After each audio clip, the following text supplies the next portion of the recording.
Hey everyone, welcome to Logan's Mosh Pit. Glad to have you here. Do me a favor and please subscribe if you haven't already.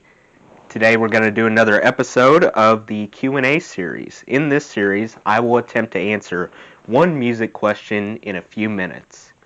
Remember, this is just my opinion. Please don't take it too seriously, guys. I don't claim to be completely correct. After all, there's no right or wrong answers here. I'm just going to tell you what I think. It's fine if you disagree. All I ask is that we stay respectful. Now, let's get this show on the road. Today's question is, how often should bands release a new album? Personally, the answer is remarkably complicated.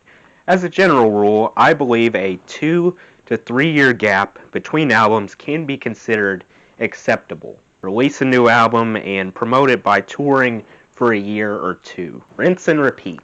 Unfortunately, that's not always feasible.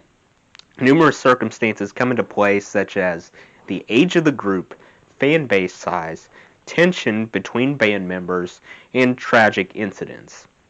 Let me briefly touch on each factor. First, evidently we hold younger bands to higher standards. Expect them to crank out new material at a swift pace. On the flip side, more mature bands who have scratched and clawed in the business since the 60s and 70s, like the Rolling Stones, the Beach Boys, ZZ Top, The Who, and Aerosmith, get cut some slack by us. The reason being their stamina has steadily diminished over the years. They don't have the same endurance anymore.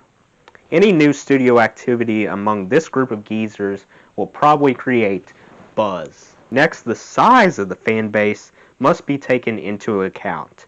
An already established band with several records available typically faces stronger pressure by loyal listeners to put out a new album compared to a rookie counterpart. Conversely, a new band struggling to find its footing frequently gets forgiven for a delay, simply because there's less complaining. Furthermore, escalating animosity between band members might also push them past the 2 to 3 year window. System of a Down immediately popped into my brain. Offline for 15 years, mainly due to internal conflict. If you can't get along with each other, how will you manage to assemble an entire album? You can't. Everyone needs to be on the same page to make it happen. Finally, grim things outside of one's control could be responsible for a lack of content.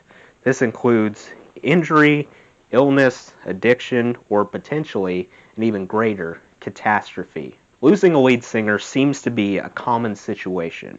For example, Alice in Chains lost Lane Staley to a drug overdose, so I refuse to give them a hard time for the 14-year period of silence from the self-titled album until Black gives way to Blue.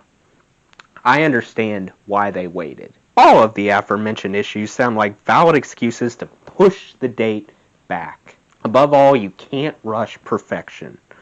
Allow the hype to build. In conclusion, if I had a choice, I'd definitely prefer waiting a bit longer to hear a solid album than listen to an underwhelming album that they rush through. What about you? How often do you think bands should wait to release a new album? Please comment that down below. That does it for today's video, guys. I hope you enjoyed. Make sure to like, comment, and subscribe if you haven't already. I really appreciate the support. I'll see you next time. Until then, rock on.